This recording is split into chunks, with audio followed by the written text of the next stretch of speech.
Hello and welcome to another episode of Literary Liberation Podcast. Today we will be discussing, analyzing, and reviewing The Butchers Masquerade by Matt Dinniman. For more content outside of the podcast, please check out our Instagram and TikTok at Literary Liberation and Twitter at LitLibPodcast. We're also fundraising for the Northern Gaza Water Fund. I'll put the little thing on the screen and I will remember to link it in the description on Spotify. It will nothing of that I'm referencing is going to be linked on YouTube because of the rules. If you're consuming this on YouTube, I'm really sorry. They want us to use our ID. We've already gone through this. We're not fucking doing that. Anyways, I'm your co-host Mariah, and you can find me at Hungry Rye on all social media platforms. And I'm your co-host Kristen. You can find me at 10CBR on all social media platforms. I'm gonna say KaraXXDXN. Oops. That would have been bad because she's dead. Well, not technically. It's used on other social media still. Now, this is going to be full of spoilers. If you're already here, you've already read the books. Because this is You what, have to. book It would be weird. It's 5? not a standalone. Book 5 of the Dungeon Crawler Carl series, so this is definitely going to be spoilers up until then. If you haven't watched our previous episodes, me and Mariah, at least thus far, especially to here, we fully recommend this series. We both have rated all of the books very highly. The lowest any book I think has gotten from either of us is 4.5 stars out of all 5 books. So the average is at least like probably 4.75 stars. So we highly recommend all of these books up to this point. And we talk, usually if you listen to our other episodes, we'll talk about like the politics and opinions of the author. We have already done that in our first episode of Dungeon Crawler Carl. So if you want all of our thoughts and opinions on that stuff, those will all be in the first episode, and also all of our thoughts leading up to this current book, The Butchers Masquerade.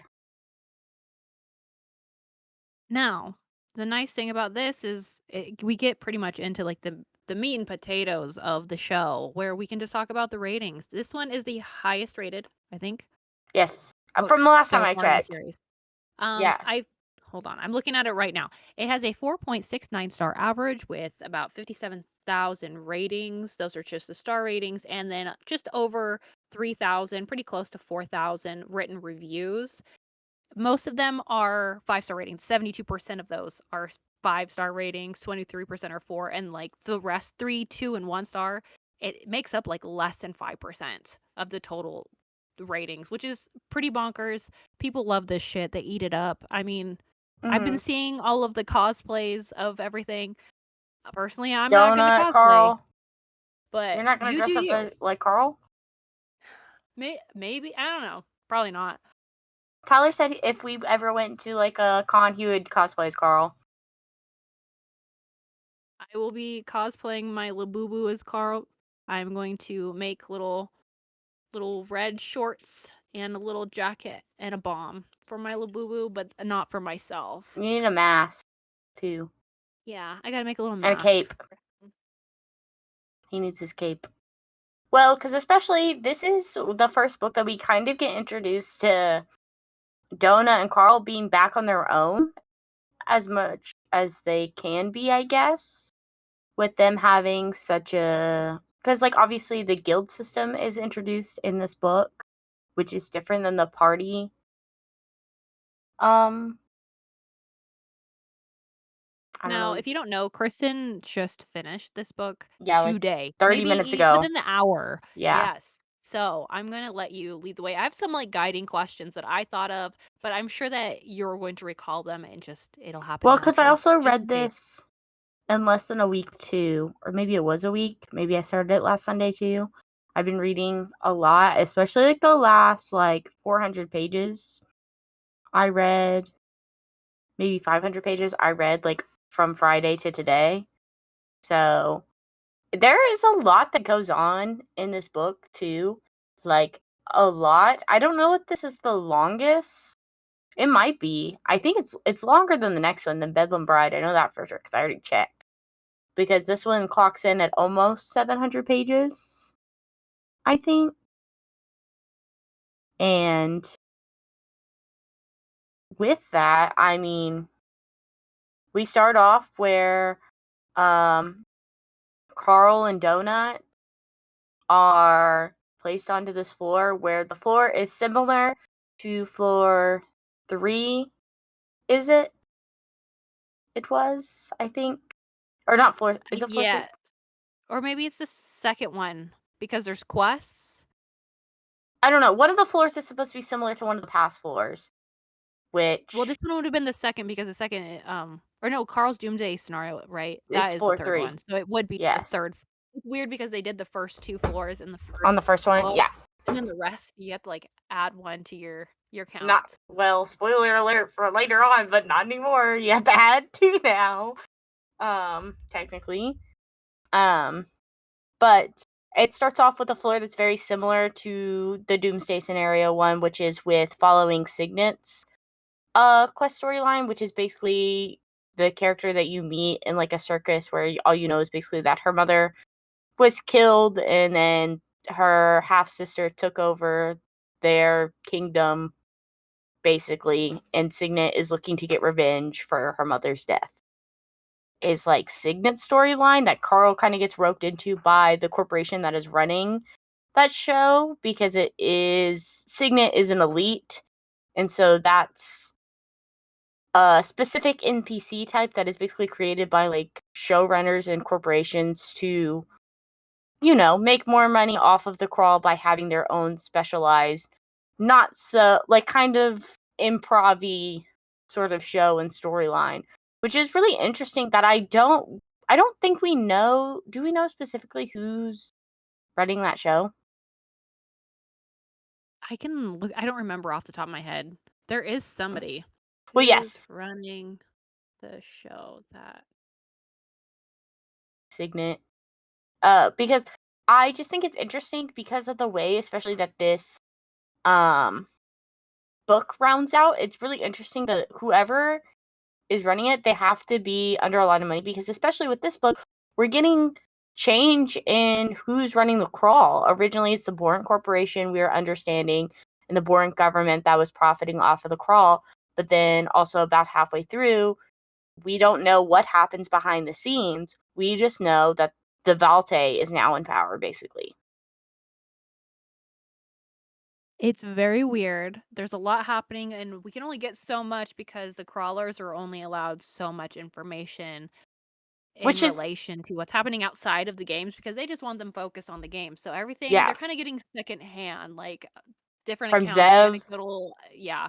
So it's weird as we're navigating this, but then also we have Carl, who is really focused in Causing a on what ruckus. he's doing, trying to cause a ruckus. And I was curious what you thought of the different, what were they called? The more specific titles, or the, what the fuck was it called? Because you know he's Oh, the a classes? animal. Like, Yes, now it's they had new classes. That's classes. right. Yeah, because it starts off with those, which I was very surprised to see. I wanted to pick the what they guerrilla were. one, whatever the guerrilla warfare one was, but I don't think he picked that one. I don't remember what it was, the name of it.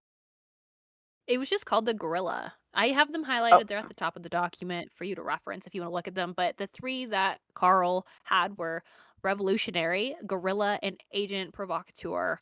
And obviously, I was really hoping for either Revolutionary or Gorilla. I thought those were 2 really great options. However, I do see that Agent Provocateur kind of works with what his build is. However, just yeah. being Marxist, it's like, yes! So is the But AI kind of a comrade? hey, Giving those options anything's up? possible. Well, because it's really interesting too, because that's another like background. This is like more of a main antagonist that's in the background, is the AI going primal, is what they call it. The hunters and stuff are constantly referring to the AI going primal pretty early on in this, and it's really interesting because usually from what people that have been a part of the crawls before, like Mordecai, so like the game managers and then like the hunters and stuff that have been a part of multiple crawls, they're saying that this is happening sooner than normal because possibly the Borant Corporation, I guess, bought and already used AI. And so the fact that it's messing up so early, which this reminds me of like what happens in late stage capitalism too, which I think this is like a direct critique of it, where we are slowly but surely getting sold new products, but then they're always deteriorating faster or not as strong as what they were in the past too. Like Yeah. It furniture. also like product obsolescence, right? Like where things are being degraded. I totally get what you mean. But also, I was learning about this in AI snake oil, how a lot of what AI is pitched to us is kind of like misconstrued within its capacities. Like this, they can do everything, right? It can cure all ails of society. And I think that's like the mindset that like these people who were running the crawl, where they're just like, it doesn't matter. Like it's going to be fine without doing all the research into it, which is what the capitalist class does right now. Like they will just use really shitty AI for really scary things like determining whether or not you can get coverage for healthcare and whatnot, or if I've you seen can like be part of lawyer a job. firms are using it too to like, I guess, like to interpret law and stuff, because like that's all like being a lawyer is and stuff like that. But apparently I saw a graph today that apparently like the firms using that, it's like going back down again, because I think people are realizing that AI is not what it's been broadcasted as being, because it's sort of, I do think it's been actually getting unpopular with regular people. And so since the capitalist class can't use that against us anymore and it's not popular, I think that's why they're slow. It's slowly not being as big as what it was pitched, I feel like, earlier at the beginning of this year, at least. It's going to be interesting what ends up happening in the future with AI, but I thought it was a really cool add-in that they had this, and then the Hmm. book that I'm reading right now just like happened to like perfectly correspond with what we were going to talk about today. So if you haven't checked it out, you should. It's a pretty interesting insight. I think it's pretty approachable and accessible to learning about AI. I think I'm like 40% of the way through it. Nathan recommended it, and it's pretty fucking good. Yeah. I need to read more. I haven't read any books about AI either. I I'm wanted to read eating it that up. Every one. time I read one, I'm There's like, that one you yes, yes, recommended yes, yes. too. It's got like, Feeding the machine. yeah, that one with the rainbow cover. That's the one. I think I requested it on Libby, but I don't know if I ever got it in. And there's also like Empire of AI, um, which is another one that's on my Well, TBR as because what's well. And then interesting about AI, which I feel like the reason why like Matt Dinniman chose to use AI, because AI is so different to, this book was published in what, 2022? AI just in 2022 is so different than the AI that we've been seeing in 2025 and late 2024. It's so interesting to me because like our knowledge of AI in 2022 was so restricted and we didn't have really generative AI like we do now. And a lot of the times too, we're learning that AI is not like just a magical thing that people kind of assumed it would be. It's like actual like human data that it's taking and repurposing it. yeah, there's a lot of very unethical means of filling the data that they need to perform the task. Like there's these thing called like web scraping bots, and they'll just go scrub articles. I know like Reddit gets gone through a lot too. Like they'll steal like Reddit stuff, which is why like I don't know if it was earlier this year or late last year where they had like the Google AI would be like skin yourself to cure yourself of skin cancer or something. You remember I was like giving Mhm. people whack like ideas for stuff, which I don't think anybody actually followed through because most people are not stupid enough to do that. But that's where a lot of this problem comes into, which is interesting to me because I feel like the AI in this, obviously it is problematic, but then it's also fucking over the corporations as well by a significant amount. And we can see that because there are lots of court cases and stuff that are going through in the background that we only get passing mention from Carl, where they can't even use the AI as a defendant anymore. They can't sue the AI because of how far it's gone. I think it's gonna go crazy, especially we kind of see it a little bit at the end, like what's going on. It's hard like to not bounce all over the place because like we'll start on one topic and I'm like, wait, this could tie into the very end of the book. I'm trying so hard to go through this like chronologically. What else? What else do we have that we can Donut talk becomes a about? bard. Love Yeah, that for Donut her. picked the Bard class. That was That unexpected and funny. suits her perfectly. I don't think that's unexpected at all. I've been waiting for her to start singing. It's cute because in the book too, like not to talk about the ending, but whenever Donut does her musical scene, there's like actual music, like there's a guitar, and Jeff Hayes is doing the singing. It's really cute.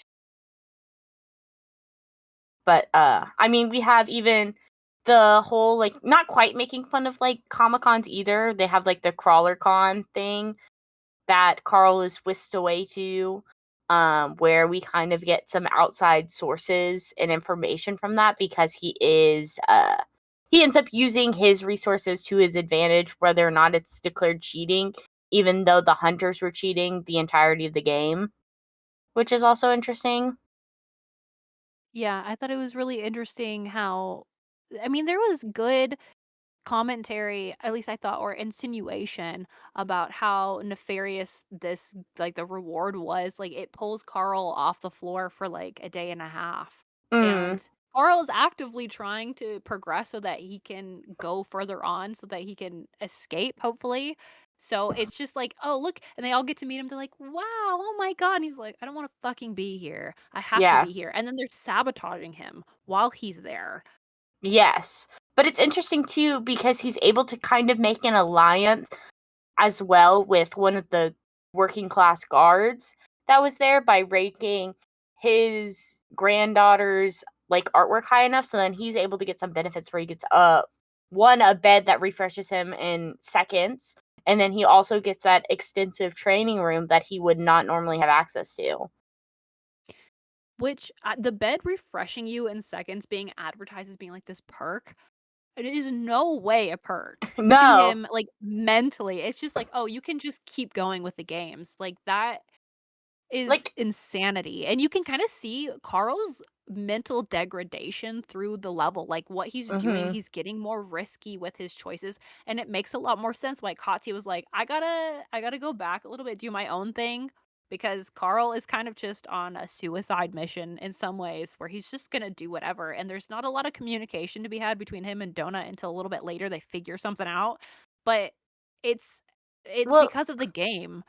and also I think Carl's only priority is one to have meaning to what he's doing in the game, to obviously I don't think he knows that there's no way to prevent this, but I think even just like that's why he's so active in like using the cookbook and things like that, is that like his knowledge to be spread for future so that one day it could all be torn down, but then also having Donut survive as long as possible because like Donut is his child. Whether or not he wants to admit it, that is his baby, and he treats her, he loves her, he cares for her. And like I have my cat, so I completely understand like where Carl is coming from. But he has a very much like paternal instinct towards Donut. And like that is always his priority, is making sure Donut makes it out, no matter what. And I think that's a good segue to what happened at the end of the fourth book with B, however you Yeah. want to say it, Her name being is B. actually abducted into the game, Yes. and or was going to be abducted, and Odette intervened, and For Donna good or gets to talk evil, to we her. still don't know either. Because we do know that it is somewhat a good thing because Odette is still trying to profit off of Donut and Carl's reactions to being alive, but also Odette also saved B from being used for even a more nefarious reason because at the very end she was going to be used for Queen Imogen as well, which would have been much worse. But Yeah. But Donut popping off on B was a beautiful thing to see because I think I liked how it represented too where Donut kind of has always had, like, especially leading up to that, you assume Donut has had this rose colored glasses, talking about Miss Beatrice, that's what she always does, is talking about how great she was, how much she loved her and stuff like that. But then Carl, like, he doesn't even try to like put a bad taste in her mouth. Like, obviously, like, Donut knows that she was cheating on Carl the whole time because, like, all throughout, there's all these been these sly marks about random dudes coming over and pulling down their pants and stuff. And Donut's like, what the heck?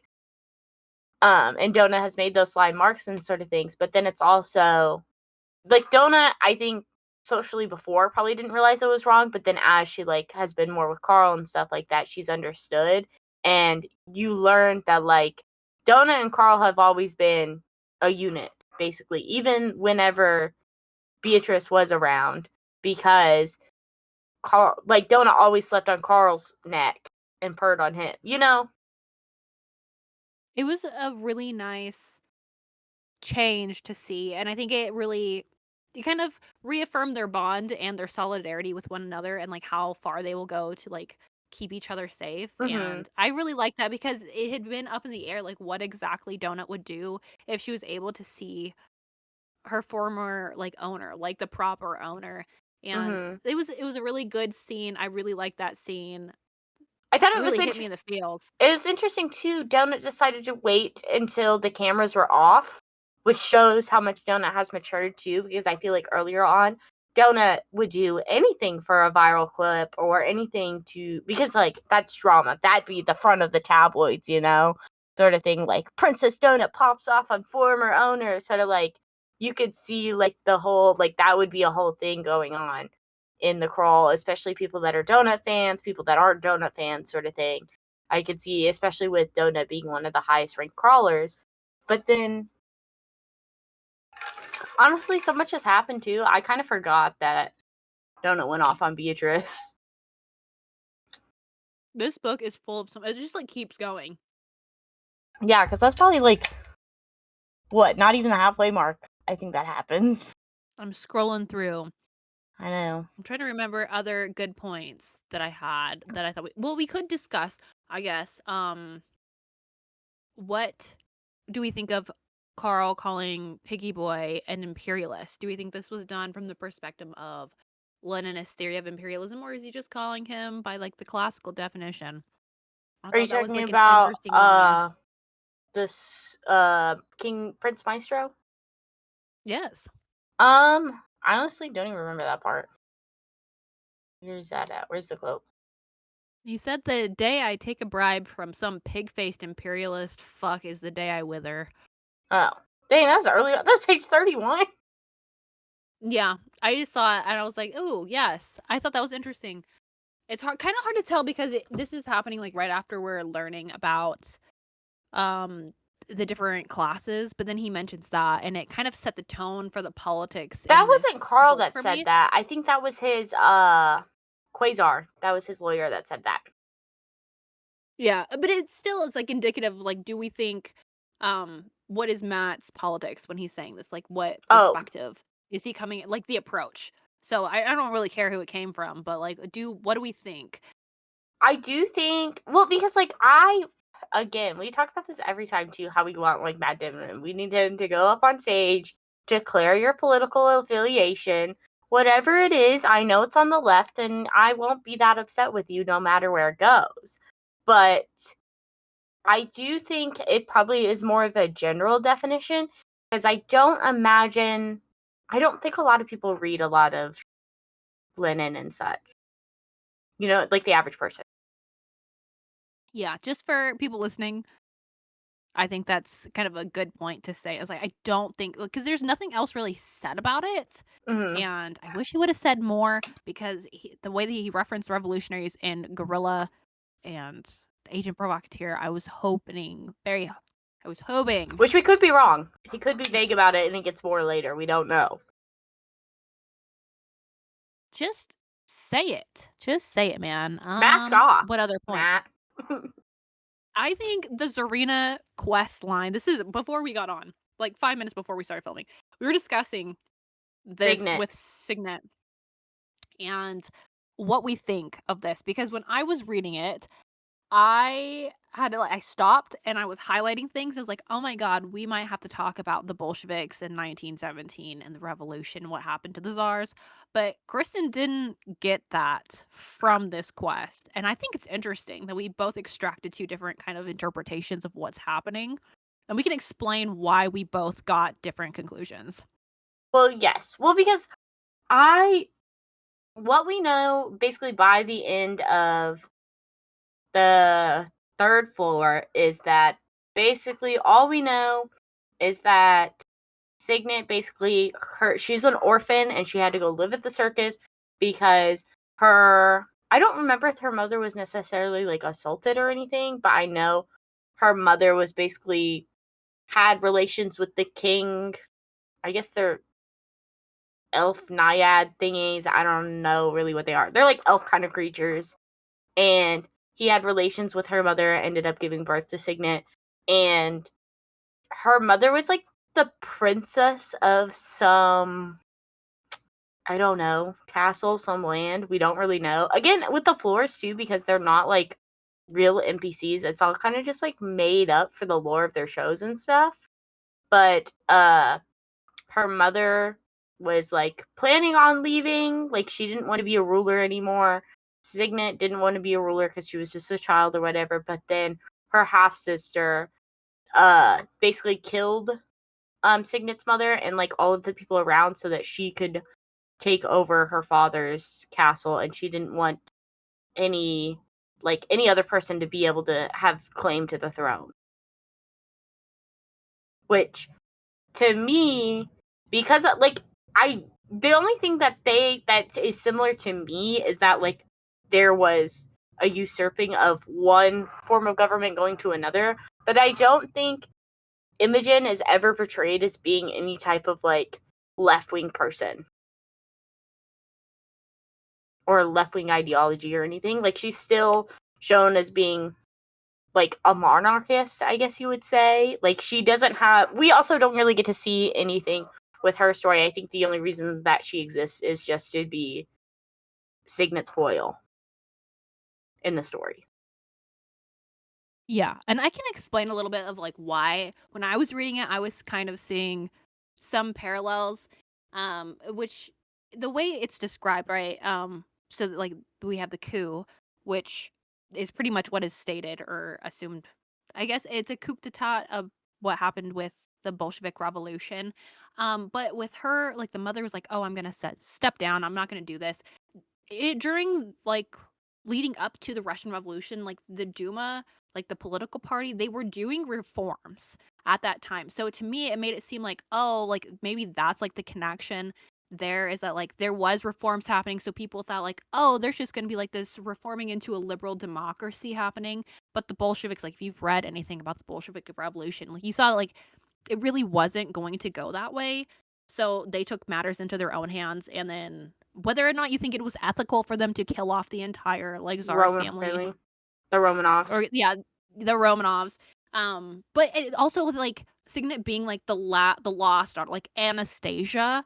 That's kind of what I was getting from this, and then I thought the way that the Naiad people had fallen into anarchy and like Princess Imogen not wanting anyone else to be in power reminded me a lot of the synopsis of Animal Farm by George Orwell. So now I'm wondering, well, we haven't if read maybe Animal Matt Farm either. Dinniman had read it. I have. Well, I haven't. I read like half of it and I got bored. It's not a good book. Yeah. I don't know how it got as far as it did. George Orwell, that colonial rapist cop, I'm glad he's dead. I wish he'd die again. Anyways, I was just seeing a lot of like parallels between Animal Farm and it's like this misconception of what happened during the Russian Revolution, how they just like replaced one oppressive power for another. And so I don't know what to make of this quest line. And I'm so curious if anyone's listening to this and they also got this or they didn't get it, let me know or let us both know because I'm curious. I could go on and on about this. I'm not going to because we have other shit to talk about, but I just thought it was really weird. And well, it does make sense because if he is an anarchist, he would be talking shit about the Russian Revolution. Well, yes, but we also don't know that. So, because the thing is that they said they were so obsessed with the idea of being free that they lost sight of what it actually meant to run a government. Which I feel like, say what you want about the Russian Revolution, but you cannot act like the USSR was not doing good things for its people. So that's why I feel like it wouldn't even be a proper critique or a fair critique of the USSR, because we have to look at the material conditions from when the Romanovs were in power, when the Tsars were in power, and then after the fact, what happened to the working class and how much more benefits they got. Obviously, some things went backwards, some things went forward. Of course, that's going to happen. But overall, like the lifespans increased significantly. Literacy went up significantly under the Bolsheviks. So I think we have much more material good that happened under that. And so acting, well, this, they don't even have like subjects. Queen Imogen, Princess Imogen, I don't know what you want to call her. She doesn't have subjects or anything. They just have like a deteriorating castle and they just kill everything that walks up around it, basically. But that's like the thing. I think it's like a misguided critique because if you haven't unlearned all your Red Scare propaganda, it would make sense why you would interpret it and write it in this way. So that's where I'm seeing. I was like, I don't know I didn't get why. that either. But you also have to mention too, at the end, after Carl says this, he says, like, with both of these stories and Quest, this is probably some bullshit political cartoon, and they were making a statement about something I didn't care. That's what I'm saying. I think it's supposed to be about like the czarist Bolshevik. But then do you I think think that's what it was supposed to be said. But then do you think that's even Matt Dinniman actually critiquing that? Because if so, he's putting it from the perspective, from the perspective of a corporation that's putting on the show to make profit. Too. That's where I don't know. I really don't know what is going on here. I don't know how much of it is like the in-game game like storyline where they're misconstruing historical events. How much of it's actually Matt Dinniman. And even that I don't think it's a good quest line that should have been explored because I think people are also going to read this and then be like see the Red Scare and maybe miss the commentary on it because that's just how people haven't unlearned the Red Scare propaganda. They haven't unlearned like all of like the ills of like McCarthyism and shit. So like I don't know. It's not like how like I was upset with. I don't think this is a proper spoiler, but like RF Kuang like doing slights at Marxist. I just don't know what to make of it, but it is reminiscent of it. I just don't know what it makes of Matt's politics. So I was just curious. That's all. I didn't know what you I just thought didn't get and what like the other people listening. Bolsheviks. I would be curious to see if other people got that, like other Marxist Leninists that have read this, to see if they see those parallels. I just feel like even if it is a parallel, it's a very loose comparison, because there's not, I don't think there's enough even substance there to make like even if Matt was making a full critique of the USSR, it's a very like slight one versus like in The Dispossessed. I feel like it was very clearly like that government that still has socialist policies, blah blah blah, sucks. Yeah. It's hard to tell what was going on, but it was a worthwhile mention because I mean I didn't read a whole lot of the reviews going into this and we didn't mention any of the reviews because I didn't think it was really relevant No. to this one. I'll have to look later and see if I can find anything on it. But that was really the main points that I had to bring to the table and kind of like what was going to happen in the end. I mean, we know like some like the big players that ended up getting killed. We have Miriam Dom. Yeah. Dead. Really fucking sad. That was a really It was pretty sad early scene. on too. That kind of happened because I feel like that was just right about the halfway point. It was really sad. Well, because like even with Prepotente and his storyline, we still don't know too much about what's going on with him entirely, because which we can say more about him like later on at the very end of this book. But I think it's really interesting the fact Miriam Dawn was sacrificing herself too for Prepotente, who was never even. I think they're almost like the foils to Carl and Donut as well, where in ways Miriam Dawn is very similar to Carl, but she's also very different. Where I think it's almost like if Carl wasn't so chaotic, I guess it would end up being more of like, because Prepotente is obviously the more chaotic and wild side of Miriam Dom's coin versus Donut and Carl are opposites in that way too. Like I think this is a very much shows a different path where I wonder if like people were reading like the previous books in this and thinking like, oh, Carl's too crazy, Carl's too this, where it's like, but Carl's led them to every one of these situations where him and Donut are still the ones thriving as much as you can thrive in the crawl. And the game setting her up that way, I feel was very intentional Mm-hmm. so that it would leave the focus to only having like one pet and human crawler element, because maybe they were like competing outside of it. But it was weird how like they set her up in this way. One, she's a vegan or whatever, vegetarian, so they made her a vampire, and then it just like has this snowball effect in the game. She's with originally like a her healer power. too. That then becomes She the was just inverse like of that. They've fucked. set her She up got for failure. fucked up. Which is interesting to me too. I don't even know where I was going to go with that. I was going to talk more about Pony. But I don't know. I think his characterization and his characters still such a mystery to me, because I feel like there's so much there, but also we have nothing but crumbs, because Carl, I wish we were in like Donut's perspective, because I feel like we'd have so much more knowledge about all of the other crawlers if we were in any other character's perspective rather than Carl, because I feel like Carl has such a one-track mind for these types of things, where he's like, my only goal is to fuck shit up as much as possible and take as many horrible people down with me as I can. And I feel like Donut would have so much more insight on other characters and other dynamics that I feel like would be so... I need Matt Dinniman to rewrite all of Dungeon Crawler Carl from Donut's perspective after he finishes it all from Carl's perspective. Like a Midnight Sun sort of situation? Yes, but all of the books, not just one. Every single one of them. I want Donut's perspective every single time. Oh, Lord. That would be a lot. Let me see. There was something else I thought was really interesting in this, was them talking about what happens with the laws and stuff in this. I don't know if you have anything else that you wanted to talk about. Well, because it's interesting too that Donut and Carl and Perpetente they're all sponsored by the Plenty now too, which is a very interesting... I don't know what it means, but there's something cooking there.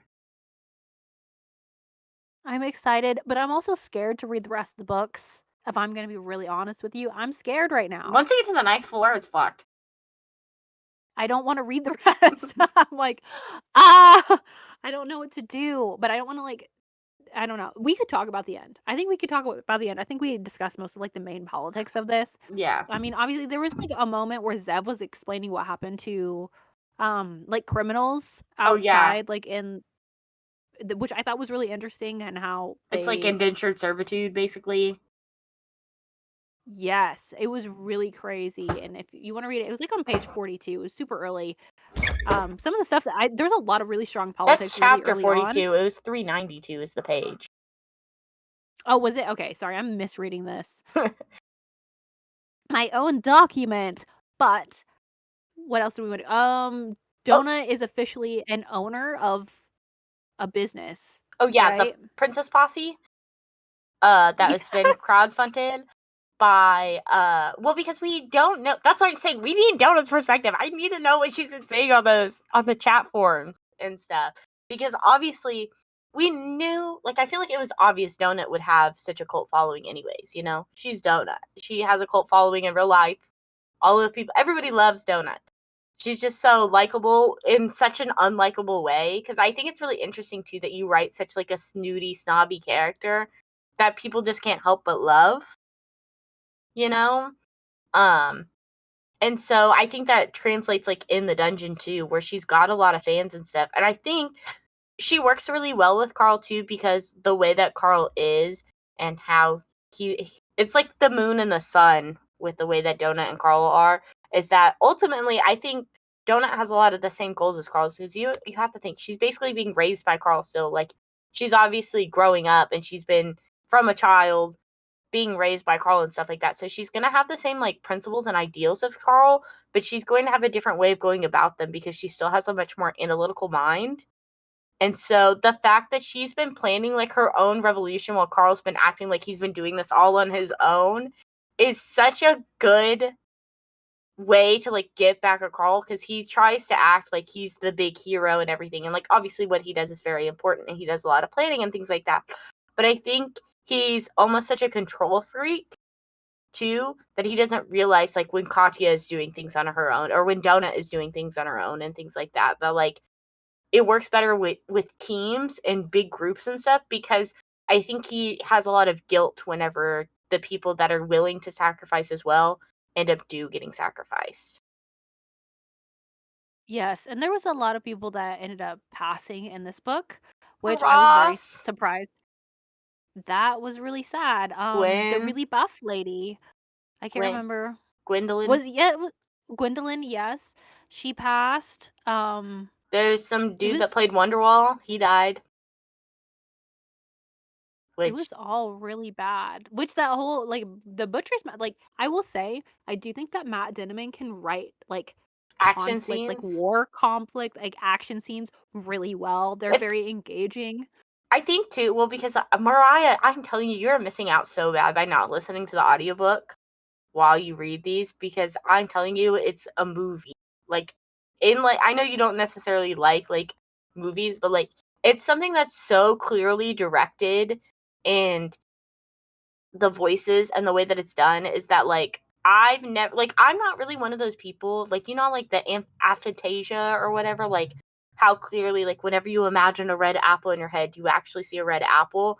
I like usually can see like an outline of like those types of things. I can't very clearly visualize things, but with this book I can clearly visualize things with the audiobook and everything. But typically I would say whenever I'm reading it's not so in depth.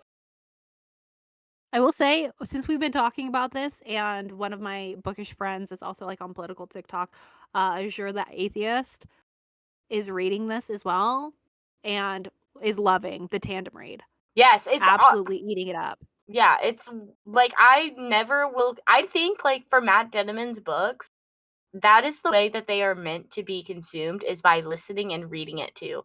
Like Tyler does it too and he can't stop. And we have a friend too that just does the audiobooks, but I feel like this just keeps you so locked in. Like I will be reading it for hours at a time without like taking a break. Like I will be swiping through those books because you can put the book at like 2.5 3 times speed on the audiobook and I swear I'm just flying through the book. Like I read like 200 I pages need to yesterday. listen to my audiobooks on 3 times speed. That is absolutely Only I nutty. can only do it whenever I'm reading it too. So since it's reading it cuz I read so fast, and so if it's any slower, it's like 2.6 I think I have it at. But if it's anything slower, then like I'm reading it faster than Jeff Hayes is narrating it. But I'm telling you, like his narration, he was made to be like that's why I just want like there's been talks about this becoming a TV show. It needs to be an animated show and Jeff Hayes just needs to do every single voice ever. See, it does need to be, and I think this will only work if it's animated. No, I'm it did. scared about it being a live action. I I don't can't think even it'll work. imagine anybody live action like playing as Carl either, Like I cannot think of No, a the only person I fan can think cast. of, like, that I even has, like, a similar voice is oh my god, what's the he's the guy in the wheelchair in Family Guy. What is his name? Patrick Warburton, Is that his name? Like I think so. He does the voice for Kronk in The Emperor's New Groove. yes, yes, Yeah, him. Patrick Joe Warburton. Swanson. That in my The head, actor's like, name is I Patrick think that would Warburton. be that's every time I see or, like, I've listened to, like, Jeff Hayes, I was like, "This is literally, like, Family Guy right But now." I It think cracked me. I don't know. I don't know. I don't even know. Like Jeff Hayes, they just need a team of animators and then Jeff Hayes just gets to go crazy. Like let him have this. This is his thing, which I know they're even doing a full like audio like I don't know what they call them, like It's like audio an store. immersion. I don't know, it's weird. Yeah, that they're doing, which Sound Booth Theater is like who originally like owned the rights to the Butchers Masquerade and stuff before it became an Audible exclusive, which is Jeff Hayes's like company where he like basically like has like they work with voice actors and stuff to narrate. I think a lot of lit RPG stuff mostly, which is pretty interesting. But like I can't imagine like watching a show and then somebody else is doing some fake Princess Donut voice. It's just gonna piss me off. Now the question is, like, who do you think like, how do you think it would be acted out with the end scene with Katya and Eva and the Whore of Sepsis crown? Like, that was a really That's intense so scene, evil. but, Matt like, Dinniman how is an would you even evil approach man. that? He's evil for that. Evil, evil, evil. Because, like, love my girl Katya, but she ain't making it. I think she'll end up sacrificing I think so herself in too. the next book. But I was Which, just thinking, I was like, this would be like a hard anime, like slow-mo moment with that happening because it was and just so brutal. it's crazy to me too because she had that hat too that would have protected her, but she gave it to Carl because they knew that Eva had that crown. Like her sponsors were trying to save her, and she just threw it away for Carl. But her and Daniel, is that who she's with? That was kind of a surprise to me. I'm not gonna lie. I was like, what the hell? Them having their Isn't he like Daniel the tiger? Like he's a Yeah, he is some sort of like I don't know what his race is, but he definitely is like some sort of like feline thing. What, Miss Penny? Are you sleeping over there? She's all worn out from her bath. I will say the ending scene That was made me not want to read the rest. Yeah, I was finding like, I think out I'm good about right here. Katya. I'm gonna put this down for a second because I'm Well, it was okay. really crazy too because so they get to the 7th floor, right? And they're about to do the 7th floor. But just kidding, Prepotente is literally a genius, and now they're going straight to the 8th floor. That was really fucking funny. Yeah. He was just like, no, I ain't doing that. He said, yeah, fuck that for real. Which is really interesting to me too, the fact that the fact Matt just like didn't even want to do like the 7th floor, just wanted to get straight in, which scares me. Because like I'm like, no, I want another floor of them just hijinks and mayhem. Like I no feel real like stakes. he kind of has to, like, because of the way that the AI is moving and doing things, it would make sense why the levels they were already going faster than normal because of the time limit they had to Because just the generate Boran's as much trying to get, profits. yeah. Yeah. So we have that element and then just the people inside of it because of all of like the stuff they've been gifted and the people like them as like as characters, as people, as agents in this game, they are all so clever and smart. And I think it's so cool to see them like find these ways to like fuck this game over in ways that people who have been watching these games forever have not seen. Yeah. And I just think it's a really cool like humanity allying against like this colonial power that I just really appreciate. Do you It's cool. think ever, well, because I feel like a lot of this too shows a lot of like cooperation and teamwork. Do you think that Matt Dinniman is almost like too optimistic with how many people that are joining this like it's not quite a revolution yet, but like that will join like Carl and Donut in fighting back against this stuff? Because I feel like they'll have like people like Gideon and stuff like that, which RP Gideon, he died too. But people like that are willing to work with him and stuff. Like I feel like there's not enough Evas and like you know what I'm saying? I feel like because There's not so enough many bootlickers. people yeah, but so many people got claimed during like the colon like when everything got sucked down and it is like stated right or theorized that you only need about 3% of the population in order to have a revolution, so it would make sense like why so few humans would be able to like form together and form a coalition to like work against an enemy. So maybe that's like the percent like why so many people in the game are because there's like so few humans that actually like made it in the game. So like why would they all not join in together and work to fight against a worse power? They have nothing to lose but their chains. As Karl Yes. Marx has on his But I tombstone. just feel like at certain points it almost feels too optimistic because the reason why people went down in the dungeon was more for their own almost individualistic survival because they had the option to stay on top of the planet and live without being bothered. But then these are the people that didn't choose to do that. So that's why I find it interesting that there really isn't like much of a bootlicker character. Because what's also interesting too is we learn a lot more about Lucia Marr, who is it really Lucia Marr? No. That is going to be really weird in the next book, what they end up doing with her. Because in reality, it's a bunch of children fighting over the consciousness of one body. But then there also is a Lucia Marr who is not a child that is in power sometimes. I don't understand how any of that works. I was really sad about the Poplov brothers. Yeah, and they got Dimitri, out. yeah, good for them. Love that for them. But it was so sad when he said, I just miss my cat." I was like, real? And he was Donut's biggest fan. He's a sweet boy. Do you have any closing thoughts? I'm scared for the future. I'm interested in Pony Prepotente and what, because he is going to deteriorate quickly as well without Miriam Dom's guidance and protection. Because I do think Miriam Dom was sheltering him from a lot. I think he's obviously a very smart player and a very smart character. And we know he's going to be relevant more with him also being sponsored by the Plenty. And what sucked too is we didn't get a lot of information this book about Carl's other sponsor, the Pacifist Network, which I imagine they're going to have a very big role. Whenever the finale of Dinner Caller Carl is, I imagine they're going to have a very big something.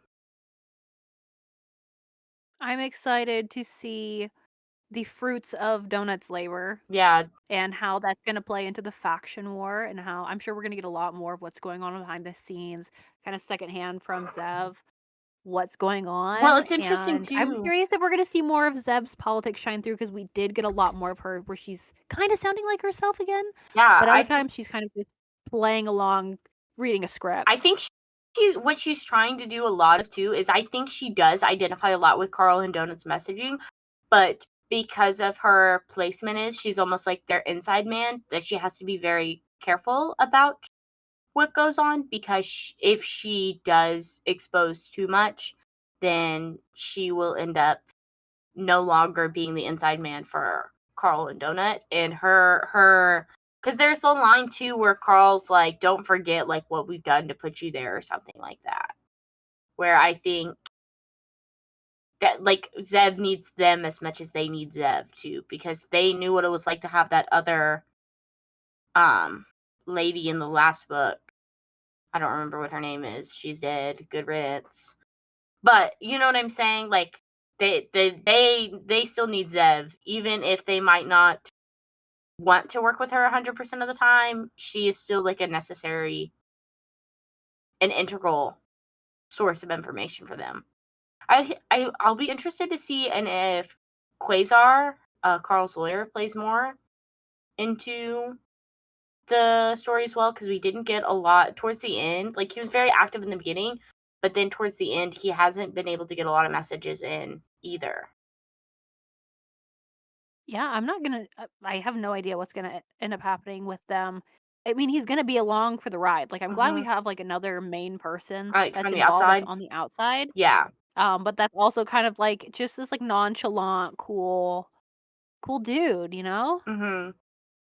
Which I I wonder like if him. he's He connected. cracks me up. He might be. I wonder if he's connected to the Pacifist Network at all either, though. Because he could possibly. Because comparing to like free, like, because you know, like in the United States, you're eligible for like the right to speedy trial and a right to lawyer and stuff like that. It's interesting to me that you have that right also like under the syndicate as well. And it seemed like, to me, Quasar doesn't seem like that bad of a lawyer either. Yeah. I mean, he's a Knoll, so he knows, like, he probably went into it because he's seen, like, what happened to his people Yeah. and how they're treated, like, the broader, like, intergalactic space and the oppression that they face. So I'm curious if it's going to play more into how, like, the actuality of those rights that we have in the United States, and how, like, we don't actually have those. Mm-hmm. Like, yes, we do, but it doesn't always work out, especially if you are not white, if you are not Well, a legal immigrant, or, like, we you know, even like a naturalized citizen or well, we kind of whatever. see that Like, it's just really with the tough. hunters as well too, because we get a lot of, whenever he's talking to that one at the booth thing to redeem in the hands. There's that guy that's like, I'm just here so that my planet can continue to survive because this is the only way we can make a decent enough money to afford oxygen because oxygen isn't a right in the syndicate. I don't remember if you highlighted that part. Yeah, it was like his society read very similar to like what the society in Parable of the Sower is reading. Like, if you're reading it with the book club, this is a great segue as we're like closing. Very similar. The way that he described his society was like what Octavia Butler described like American society in 2024 through 27, or I'm on 2027 right now. But it kind of shows me too, like a lot of the time, like I think it's a really good example of like putting like the working class against the working class. Like an example of it, like we have this oppressed group that is hunting oppressed crawlers to get just a penny of oxygen and like the bare minimum of rights, and they're doing it still by stepping on the heads of those that are more oppressed than they are. It's kind of like an allegory for the U.S. military and how it preys on impoverished students in like high school and like the conditions. It's like the only way for some people to have any sort of mobility out of really bad situations. Mm-hmm. I kind of saw that and I think it's interesting. I think that's something that other people could relate to. Is Matt Dinniman actually a veteran or anything? Do you know? I don't think so. Well, because I thought it was interesting too, because Carl was in the Coast Guard, which is also, you know what I'm saying? Which is another interesting layer to Carl's character to specifically have that. You know what I'm saying? Oh, wait. Hold on. Okay, I gotta click on this. Apparently, his dad was in the Army. Okay. This is all from a video that's on TikTok. And he was in the Coast Guard. Matt Dinniman was in the Coast Guard, so technically I think that does consider him a veteran. Am I wrong? Are the Coast Guard people not considered veterans? I thought they were. I thought so too. Yeah, it says Matt Dinniman served in the U.S. Coast Guard. Interesting. So, literally, Carl is Matt Dinniman. I think so. Self-insert. He's writing his fan fiction about. I need to double check this. Obviously, I don't have it completely like dialed in because we're doing this on the spot. I feel like Joe Rogan right now. Like, look this Jamie, up. look that up. I'm looking it up right now. Oh, I found it. Yeah, it's in this Before We Go blog. Dead More. I'm trying to read the top of it. It's hard to read, but it's in the 4th section of this interview. Carl is just a regular person. He's a late 20s, recently single Coast Guard vet that works as an a marine electrician in Seattle. He doesn't have a lot of money. He plays video games and goes. Oh wait, no, he's describing Carl. This is the thing with Okay, scratch that. Delete it. Okay, so Matt Dinniman not a veteran. Well, we'll do more research, and for next episode, we will know for sure whether or not Matt Dinniman is a veteran. Because I do think that would be an interesting critique too if it was coming from somebody. Because I think I hate Google AI. I swear to God, it makes looking up things worse. So hard. I am going to have to use a different interface I've for heard research because I have been trying. DuckDuckGo. Oh my God. DuckDuckGo. I think they have AI, but you can turn it off. But I thought DuckDuckGo had some. They were working with Israel. I don't know. I saw people on TikTok. Just found that out. So I was like, "Fuck! I don't know what to do." There was another one I saw people saw. I don't know. I can't tell what's going on with anything because you can't fucking Google anything. I can't use Google.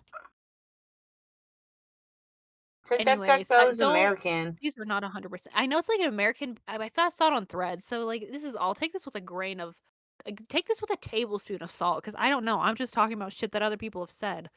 If I'm gonna be so honest.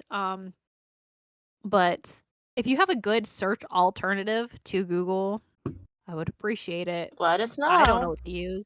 I don't either. The only one I've heard about is DuckDuckGo. Let's start using Bing. Oh.